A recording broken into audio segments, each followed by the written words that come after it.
Pana controversy inoitika munyika yeZimbabwe neZambia.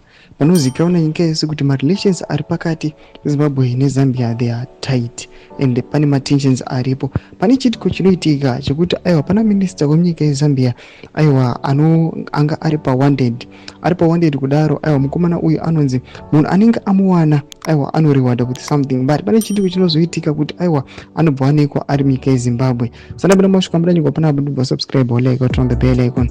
Pane this picture sera muri kuona kuda munhu wachinzi Zambian MP who escaped has been arrested in Harare after the Zambian government promised $72,000 kuna anyone achamubata.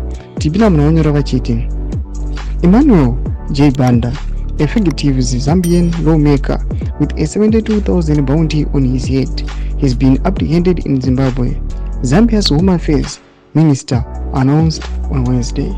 Banda, the member of parliament for the Chete Central, was arrested by Zimbabwean authorities in Harare on Tuesday. He had been on the run since August when he escaped custody at Chipata General Hospital in Lusaka, where he was being held on charges of aggravated robbery and attempted murder. Ndiyo nawo irikunetsa mastreets vanhu pari kuona kuti this guy zvaari kuonekwa kunzi anozoonekwa munyika yeZimbabwe. Apa pationa kuti the government of Zambia inge yakapromisa kuti anyone achabata this guy anorewadiwa $72,000.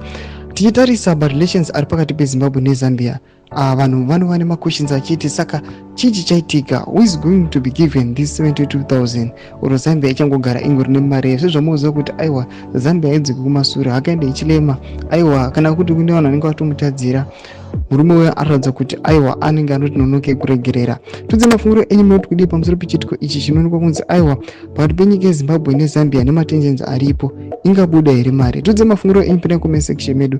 Subscribe like turn the bell icon.